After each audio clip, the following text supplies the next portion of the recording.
Hello and welcome to Energy Unplugged by Aurora. This podcast features various experts from Aurora having in-depth conversations with key industry leaders, policymakers and academics from all over the world. It explores the hottest topics across the energy market and gives a unique perspective on major energy issues.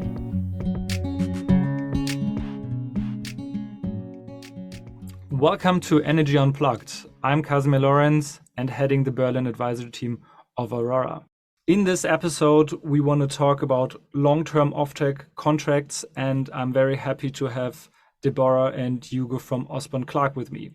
Cost-efficient decarbonization of our energy system really requires a well integration between the rather inflexible renewables and a more and more flexible demand.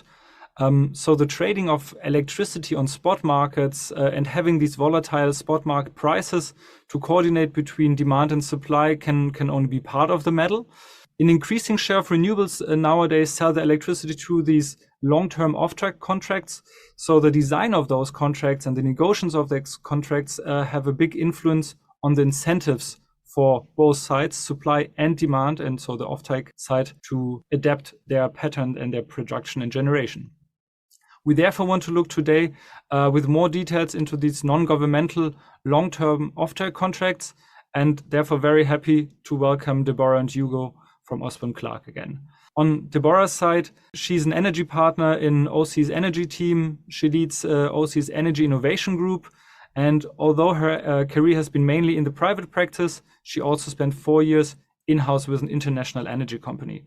Deborah works across the sector, supporting clients with energy transactions and agreements across a range of various renewable technologies. She has particular interest in innovation in energy, which also includes emerging technologies, the role of data in energy, and business models around the trading of and purchasing of power. So very warm welcome to you, Deborah, and thank you for joining. Thank you very much, and thank you for having me. Great. We are not alone together. We're here also with Hugo, as said. Hugo is an energy partner, also in OC's energy team. He spent half of his career in private practice and half also in the power industry. He has a construction law background, but really gets involved in all aspects of developing and optimizing thermal energy, renewables, as well as new technology projects. He has a particular interest in decarbonization and net zero, and, which I find very interesting, has written a book on decarbonizing energy. So yeah, great to have you here. I'm really looking forward for a very interesting discussion. And let us directly kick off with my first question.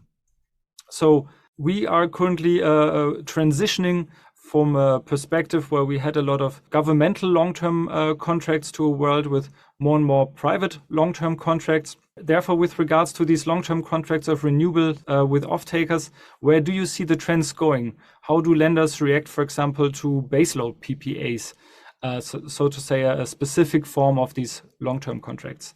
Thank you. I'll kick off on this. It's a really good question because I think you're right. We are really at quite a pivotal point now in terms of a transition. You know, as you say, we're very used to long-term subsidy support mechanisms in the renewables sector. We're also very used to long-term power purchase arrangements which offered a floor price and with that revenue certainty and therefore investor confidence, both for the investor market and also for banks sitting behind these arrangements. We are now moving. We've seen volatility over recent years as to the offering of floor prices, and I think the market's moving towards, as opposed to reliance on floor prices, increasingly reliance on fixed price offerings.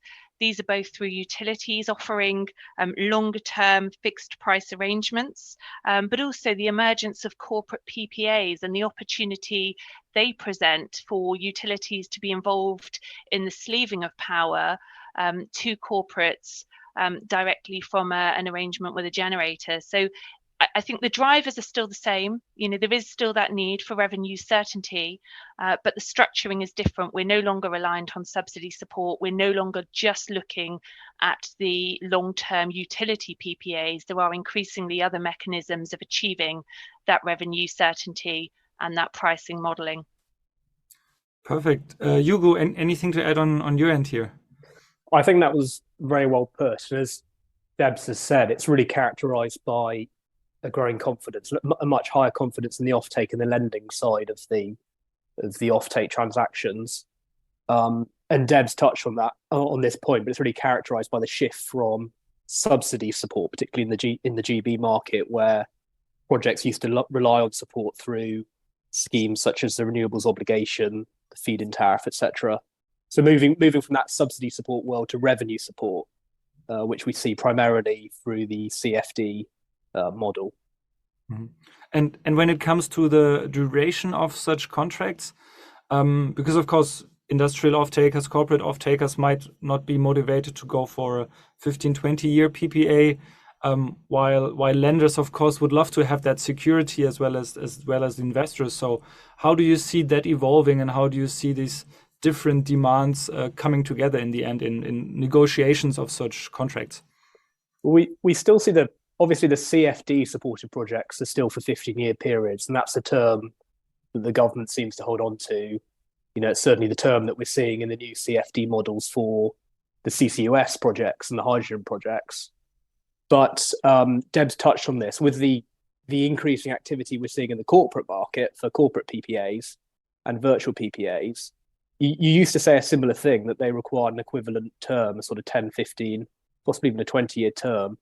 We're seeing some at the moment of much shorter periods than that. And there's probably a number of reasons behind it, but energy price volatility, and arguably, I suppose, more recently, more erratic policy intervention are probably two of those drivers. Therefore, you would also say that renewable, or you touched upon different other options where we are using CFDs or where the government is using CFDs, but especially in the classical renewable field, let's say a single asset or something, corporate PPAs are the standard and are probably the most advanced for that moment. Especially seeing that this easier area is probably the front runner here, but we also see a lot of other development, and we have touched upon the question of what other technologies are out there. So what I would like to ask next would be how we see these kind of corporate PPA contracts in a situation where we have more and more co-location of renewable assets. So co-locating a PV plant with a battery, for example, and this is of course putting in new ideas and new challenges to such a contract structure. So can you maybe explain a bit what kind of contract structures you have seen there, how these contracts are remunerated, if something is really different compared to a classical pure renewable asset with such a contract? Yeah, it's a really interesting topic, isn't it, co-location? And it's certainly something, you're quite right, it's certainly something that's very much a focus area for the sector, and something that both Hugo and I have had lots of queries on over recent years. I think the first thing I would say about co-location is it's really important to determine what co-location actually means with respect to an individual project, because we often hear the term co-location being used, but actually what co-location is often referring to is the sharing of a grid connection, because obviously, lots of developers will have headroom in their grid connections and now be looking at batteries as an opportunity to retrofit that and utilize that connection. But that isn't what we would think of as being true co-location, in the sense that the two individual assets sort of run independently of each other. And in that scenario, you would often have an existing renewable asset, which may even have subsidy support already, and a long-term PPA in place. And then you would have contracted separately with a shared grid connection, and it would be very important to document that. But the revenue streams would operate separately. The battery would operate as a standalone asset, being optimized by an aggregator, and that's the model that we're typically seeing, and it's important, when you're looking at that sort of model, to ensure that nothing impacts the existing asset, particularly because it has a subsidy, and that subsidy needs to be preserved. But I think that's the model that we are seeing more than a model where the battery is being charged from the renewables. Very interesting. So to summarize that, like in the current moment, you're seeing rather kind of retrofit projects, so existing renewable assets, as you said, with either PPAs or maybe CFDs existing, and additionally a battery added to it that is tried to keep separately. And of course, sharing the grid connection is important here. Have you also seen maybe some pure greenfield, so to say, approaches where you directly start renewables and batteries at the same time, so to say? And I can imagine this leaves more optimization room for potential contracts, because such a setup is able to provide a rather flatter production profile, and this might be also something more interesting for corporates, but I can imagine this is also very hard to put into a contract. We're certainly starting to see more of that, Casmir. I mean, there was a drive to co-locate storage with existing assets, particularly in the period where it was difficult to develop new onshore wind, for example. I think now we're seeing an assumption with any new co-location assumption for any new build generating asset, particularly driven by the difficulties in getting new grid connections and the costs and the delay associated with doing so. Debs might want to say something like this. I'm not sure we're seeing loads of specifically co-located optimized products in the market, but they're starting to emerge. It's a good thing that they are, because some of the challenges with the scenario Debs was outlining, where you retrofit storage, for example, with an existing asset, is not just that technological issue of how do you make them work together and work with the grid connection, but even things relating to the existing optimization contract of the existing asset will create hurdles. So this is a separate issue from the existing subsidy issue Debs mentioned. But if you look at a PPA for an onshore wind farm or an onshore solar, for example, quite often you'll see restrictions there about not sharing the grid agreement, not sharing the metering, not adding storage, those sorts of things. So that all makes the retrofit scenario quite difficult, let alone how you can encourage a battery optimizer to look at a battery in isolation when there's an existing asset that has primacy over the ability to export. So the scenario you're sort of driving towards, the new bit, the greenfield, definitely avoids some of those problems. And, in a year's time, there'll probably be even more to say around that. I think that's right. I mean, certainly the retrofit scenario is possible. We've seen it, but it's not without its hurdles, and there are lots of considerations to be borne in mind. Hugo's gone into some detail on what that looks like. So yes, absolutely, the greenfield scenario does avoid some of those challenges. You are obviously starting from scratch, as opposed to undertaking those retrofit amending hurdles. But as Hugo alludes to, I think the sort of sophistication of product offerings that can adequately cope with renewables and storage together is very much in its infancy. There's not that breadth of products in the market yet that there are in relation to other areas of revenue.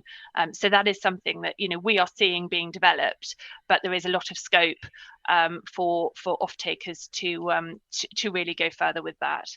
Yeah, very interesting. I think this also probably relates into the fact that when you have such a co-location, it's of course needs somebody that is controlling and kind of optimizing these batteries. So I'm wondering whether you can elaborate a bit on these optimization agreements that you have seen, which are probably also part of these contract structures, especially when you have a retrofit, because there you have to optimize the battery according to the availability of the shared grid connection and so forth.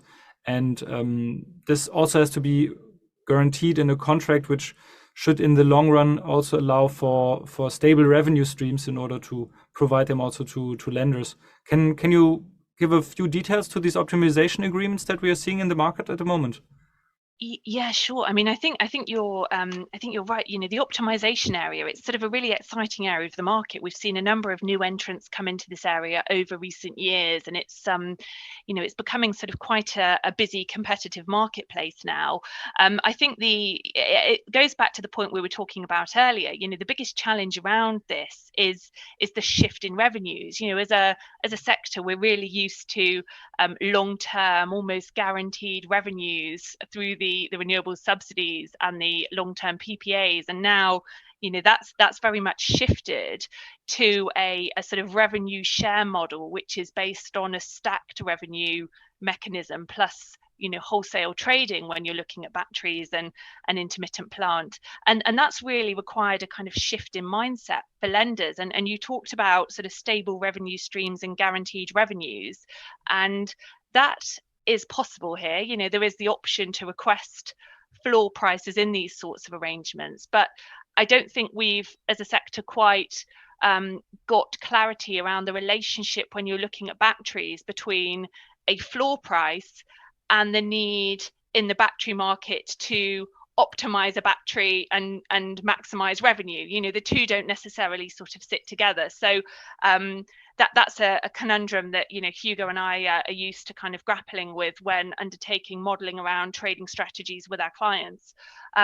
So I think the peaking assets has required a significant mindset shift in terms of how the revenues are structured.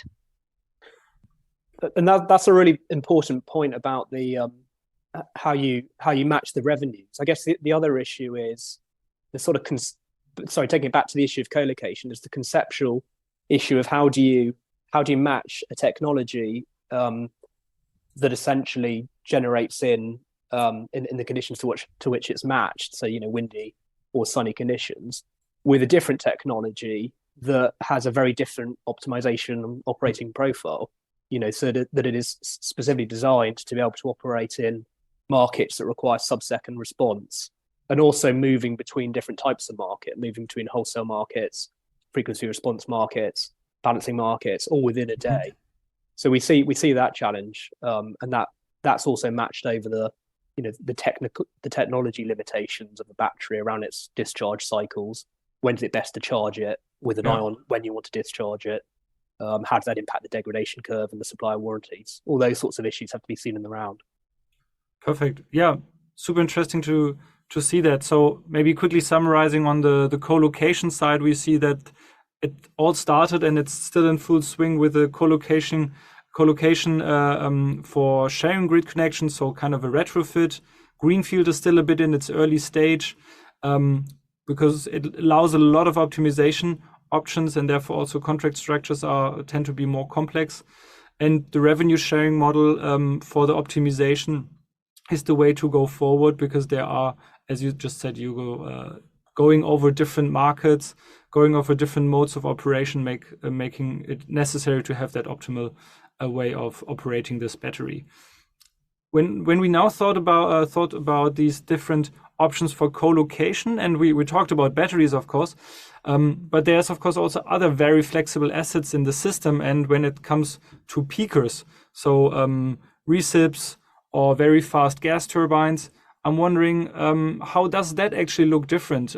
Because these assets, of course, also have offtake agreements. These offtake agreements might be risk transfers as well.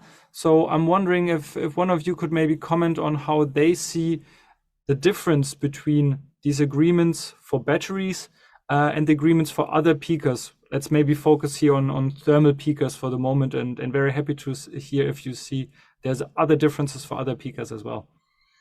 Well, actually, thermal peakers it's an interesting question, because I would say almost everything Deb said in relation to batteries applies to some extent in relation to peakers, gas peakers, thermal peakers, and certainly if you were to compare a standard market optimization agreement for a gas peaker as against a battery facility, I don't think you'd see a significant difference.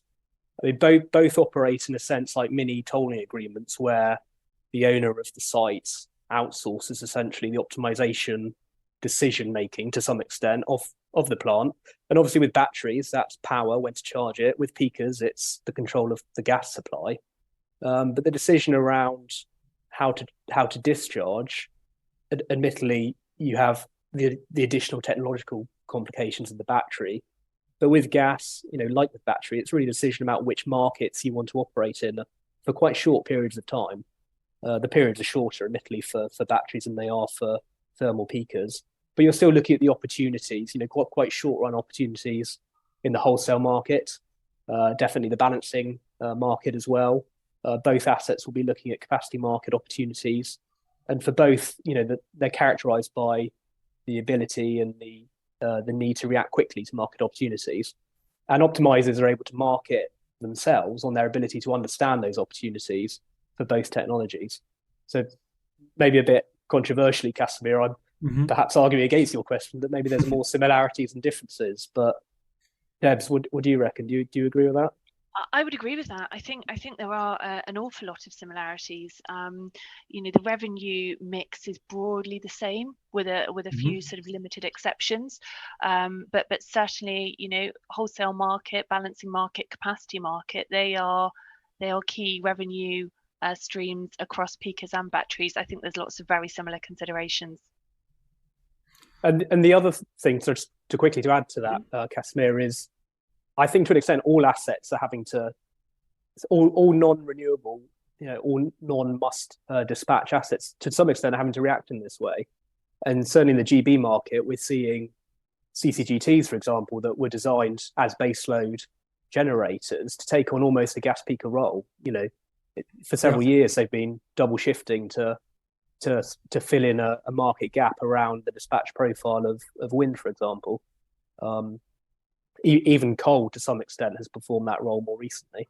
Yeah, definitely. I think that's the role will be even further increased, right? Because as we said in the beginning, also that our system is getting more and more volatile. We're having the so to say must run renewables that are anyhow producing, and you could just curtail them. So demand as well as the a few flexible peakers have to jump in the gap.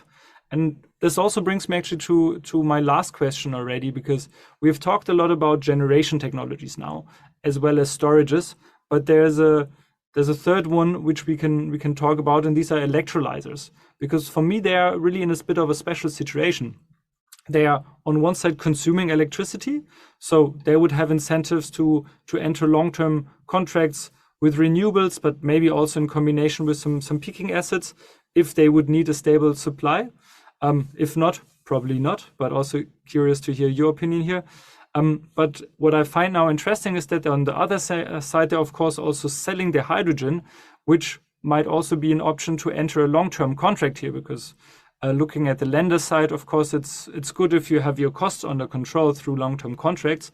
But if your revenue are not controllable, it might also get hard to get some debt financing for these kind of projects. So I see electrolyzers as an interesting point because they're double exposed. They're exposed on the supply side with regards to costs, to make sure that these costs are not exploding, that you get into long-term contracts here, but also on the production side, where they would like to potentially have also long-term contracts. So I'm wondering, where do we stand here according to your view? How much is still government-based? How much can be covered by corporates and the market itself? So curious to hear your opinions here. It's a really topical area, Casmir, because both Debs and I and our colleagues in the firm are involved with a lot of hydrogen projects and certainly have a lot of hydrogen discussions. In relation to your question about electrolyzers, you do have that unique problem. You have to consider both the input, the power that goes into the electrolyzer for the purposes of producing the green hydrogen, and the issue of the supply at the end of it, the supply of hydrogen versus the sale of electricity.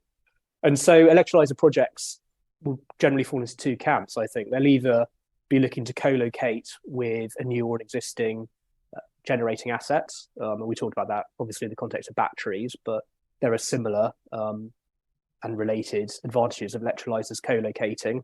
There are some system advantages of that as well, of course, particularly if you look at the level of the cost of balancing actions the system operator has to take to manage the issue of onshore wind power being transmitted to its points of demand. So that's the sort of co-location camp. The other is green hydrogen projects with electrolyzers that are looking to participate in the government support scheme. So this is under the government's low carbon hydrogen business model.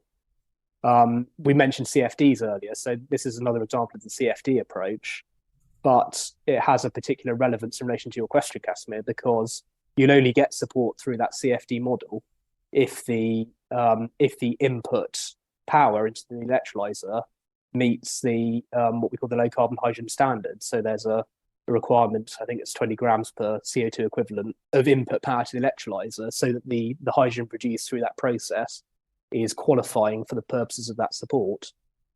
So you do. It's a very good point, because you do have to think carefully about that, and there's technical guidance on what will meet that standard and what won't. You can't just rely on imported grid power to power your electrolyzer, because at periods of low renewable dispatch, it's unlikely that the grid power will be sufficient to meet the requirement. And then at the other end, just sticking with the CFD model in relation to hydrogen for a second, when you look at your offtake arrangements, so as you say, the hydrogen sale agreements, you have to consider the requirements of the CFD that flow down even to that level. So in a supply agreement, for example, in order for this nominal project we're talking about to be qualifying, the supply agreement has to reflect certain flow down obligations of the CFD. So, for example, the off-taker can't export that hydrogen, or it can't at the moment blend it into the gas network. So again, it's another good point about having to look at all these issues in the round when considering a particular electrolyzer project. Deborah, from your end, how do you see that point? I would echo much of what Hugo has said, to be honest. We are, as Hugo mentioned, working on a number of hydrogen projects at the moment, and they are very much some of the key issues that we're grappling with. When looking at import, there are two issues, as Hugo mentioned. There's the pricing issue. Obviously, the import power's got to work from a pricing model perspective, given the costs that are involved with hydrogen projects at the moment. But similarly, there's the green credentials piece around ensuring that it is standard compliant, and private wire power is one option that we are seeing clients exploring there, but obviously there are others. And then I think when you're looking at the offtake, a viable offtake is one of the key pieces of the hydrogen project planning jigsaw, in that obviously the project requires that for it to be viable. And there are limited use case opportunities in the market at the moment, for the reasons that Hugo's mentioned, but obviously that will develop as the hydrogen market does take off. I guess the other thing to add to that is we've thinking outside the CFD, thinking outside the government model, we have been involved in projects that are merchant, if you like, that are going ahead without that support. But as Deb's mentioned, there are concerns with the offtake market. There isn't liquidity there. There isn't the depth of the demand market you'd expect. So the projects tend to be quite specifically motivated by having a captive offtaker. A transportation fleet that's looking to decarbonize, for example, is a good example of that. But it's quite a specific scenario at the moment to have both that captive offtaker and an appropriately scaled means of production to match that.